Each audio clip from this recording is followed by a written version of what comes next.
अस्सलाम वालेकुम दोस्तों, आप देख रहे हैं ट्रैवल ट्री चैनल। और आज हम आपको के लिए कनाडा के जो टूरिस्ट वीज़ा है या विजिटर वीज़ा है या उसे आप टेम्परेरी रेजिडेंस वीज़ा कहते हैं, उसके मतलब अपडेट लेके आए हैं। अगर आप अप्लाई कर चुके हैं या अगर आपने अप्लाई करना है तो ये वीडियो आपके लिए है। जो टूरिस्ट वीज़ा है या टेम्परेरी रेजिडेंस वीज़ा है या विजिटर वीज़ा है, इसमें जुलाई, अगस्त और सितंबर में बेशुमार लोगों ने अप्लाई किया और आईआरसीसी के पास तकरीबन 15 लाख के लगभग एप्लीकेशन मौजूद थी। पिछले दिनों में हमने सुना था कि ये प्रोसेस जो है बहुत तेज़ हो रहा है और लोगों को धड़ाधड़ लोग अप्लाई कर रहे हैं और उनको बड़ी जल्दी रिस्पांस आ रहा है। एक ऐसे केसेस भी मैंने ऑब्ज़र्व किया जिसमें एक फैमिली ने अप्लाई किया और उसके एक हफ्ते के बाद ही उसको बायोमेट्रिक आ गया और अगले हफ्ते में ही उसको ईमेल रिसीव हो गई जो कि रिफ्यूज़ल की थी। तो लोगों ने इस पे काफ़ी डिस्कशंस भी की हैं कि ये जो है आर्टिफिशियल इंटेलिजेंस के ज़रिए इन्होंने प्रोसेस किया, ठीक है। फिर उसके बाद जो डॉक्यूमेंट्स हैं उसके ऊपर ऑब्जर्वेशंस आई। लोगों ने आईआरसीसी जो है उसमें जो कुछ डॉक्यूमेंट्स डिमांड करता है और वो उसको किस तरह से प्रोवाइड करने हैं, ठीक है। और फिर आज की जो अपडेट है प्रोसेसिंग टाइम के बारे में, इसके मुतल्लिक भी हम डिस्कस करेंगे।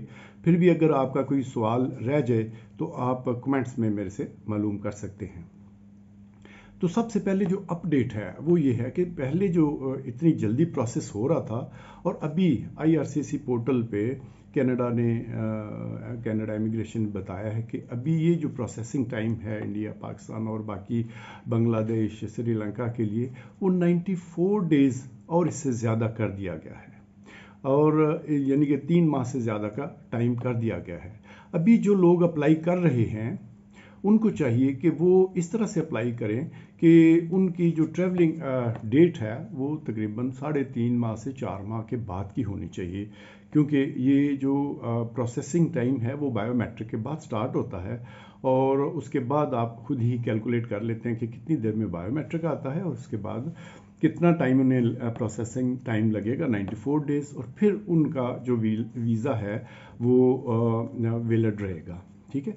बाकी जो है इसके मतलब जो ऑब्जर्वेशंस आ रही हैं वो है डॉक्यूमेंट्स के मतलब, और बेशुमार डॉक्यूमेंट्स जो हैं वो देखने में आए हैं कि लोग जो है एजेंट्स के ज़रिए उनको प्रिपेयर कराते हैं। एजेंट्स जो हैं अपने से ही उनको किसी को डॉक्टर बना दिया, किसी को इंजीनियर बना दिया, किसी को स्किल्ड वर्कर बना के वो वीज़ा एक्वायर कर लिया। और हमारे जो दोस्त हैं वो एंट्री पॉइंट पे पहुंचते हैं और उधर जब उनसे इमिग्रेशन ऑफिसर जो है क्वेश्चन आंसर करता है तो पता चलता है कि वो ना तो डॉक्टर है या ना इंजीनियर है। वो जो चीज़ उन्होंने एजेंट्स ने डॉक्यूमेंट्स में दिया हुआ है वो उसके साथ मैच नहीं कर रहा, तो इसकी बिना पे वो जो है डिपोर्ट कर दिए जाते हैं और इस तरह से उनके जो है जो कमाई है, जो पैसे हैं वो भी ज़ाया जाते हैं और उनकी जो हिस्ट्री है उसमें भी डिपोर्टेशन आ जाता है। तो जब भी आप डॉक्यूमेंट्स लगाएं वो असल होने चाहिए, वो आपके अपने होने चाहिए और किसी सूरत में भी जाली नहीं होने चाहिए। ये जो चीज़ है ये जब आईआरसीसी पोर्टल ऑब्जर्व कर लेता है कि ये जाली डॉक्यूमेंट्स हैं थ्रू देयर वेरिफिकेशंस, तो वो उसके ऊपर 5 साल का बैन लगा देते हैं। तो दोस्तों उस बैन से बचने के लिए हमें चाहिए कि हम जो है डॉक्यूमेंट्स लगाते हुए इस बात का ख्याल रखें कि डॉक्यूमेंट्स असली होने चाहिए। और वो अगर आप एजेंट किसी से फ़ाइल करवाते हैं तो तब भी आपको मालूम होना चाहिए कि एजेंट ने कौन से डॉक्यूमेंट्स आपके फ़ाइल किए हैं, वही आपके पास होने चाहिए। और जब आपका वीज़ा लग जाए तो वो एक कापी आप साथ लेके जाएं ताकि आपके प्रूफ जो है वो डॉक्यूमेंट्स आपके पास रहे और आप उसको उधर जाके भी प्रूव कर सकें। बाकी अभी जो देखने में आया है ये जो प्रोसेसिंग टाइम है वो ज़्यादा क्यों किया है, तो आईआरसीसी पोर्टल जो है वो अभी जो जितने एप्लीकेशंस हैं उनकी वेरिफिकेशन डिटेल से कर रहे हैं और इसमें खासकर जो 2-4 चीज़ें हैं जो डॉक्यूमेंट्स हैं। एक तो एम्प्लॉयर लेटर है जो आपके होम कंट्री का है, उसकी वेरिफिकेशन करते हैं। आपने पुट अप किया और वो एम्प्लॉयर को रिंग करके उसका बाकायदा चेक करते हैं, आपकी बैकग्राउंड चेक करते हैं, आपकी सैलरी चेक करते हैं, जो आपने डॉक्यूमेंट साथ सैलरी के लगाए हैं वो उसके साथ मैच करते हैं। अगर वो मैच नहीं होते तो वो रिजेक्शन का बायस बनता है। फिर इसके बाद सबसे बड़ी बात आ जाती है आपकी बैंक स्टेटमेंट।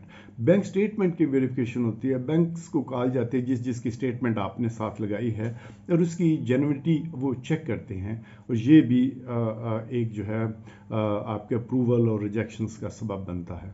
फिर उसके बाद आपकी जो ट्रैवल हिस्ट्री है, जो एजेंट्स हैं मुख्तलिफ ट्रैवल हिस्ट्री जो है ना फेक लगा देते हैं, जो कि आपको नुकसान का बायस बनती है। इसलिए जब आपने अगर अप्लाई कर दिया है फिर भी आप अपनी फ़ाइल एक कापी जो है अपने सामने अपने पास मौजूद रखें। क्यों कि IRCC उसकी जब वेरिफिकेशन शुरू करता है तो वो उसके बाद आपको कुछ डॉक्यूमेंट्स डिमांड भी करता है। वो डिमांड जो करता है डॉक्यूमेंट्स उनको जो है आपने प्रोवाइड करना है, और वो जो डॉक्यूमेंट्स ऑलरेडी आपने लगाए हैं उनका वो प्रूफ होना चाहिए कि जो डॉक्यूमेंट्स आपने पहले लगाए हैं ये वो जेन्युइन हैं, और उसकी वो सपोर्टिंग के लिए वो आपको कुछ और डॉक्यूमेंट्स का डिमांड कर सकता है। तो आप अपनी फ़ाइल हमेशा साथ रखें, ठीक है। फिर उसके बाद आप जो है अपना ईमेल जो है वो गाहे बगाहे चेक करते रहें कि आपको IRCC से कोई मैसेज तो नहीं आया, कोई उसकी डिमांड तो नहीं है। तो ये वो चीज़ें हैं जो कि आपके रिजेक्शन और उस पर डिपेंड करती हैं।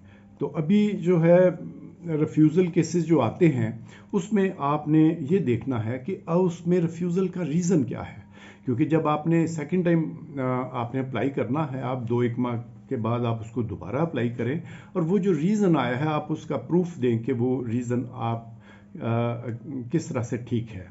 तो ये वो चीज़ें थी जो मैंने कहा कि आपको मैं डिस्कस कर लूँ आपसे, ताकि जो रिफ्यूज़ल केसेस आ रहे हैं उनकी वजह क्या है।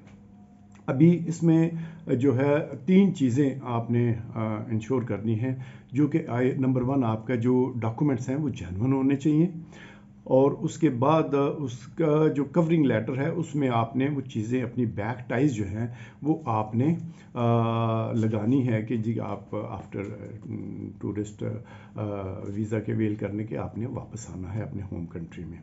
तो अभी दोस्तों बेस्ट टाइम है, आगे न्यू ईयर आ रहा है और क्रिसमस आ रहा है, ये बेस्ट टाइम है टूरिस्ट वीज़ा अप्लाई करने का।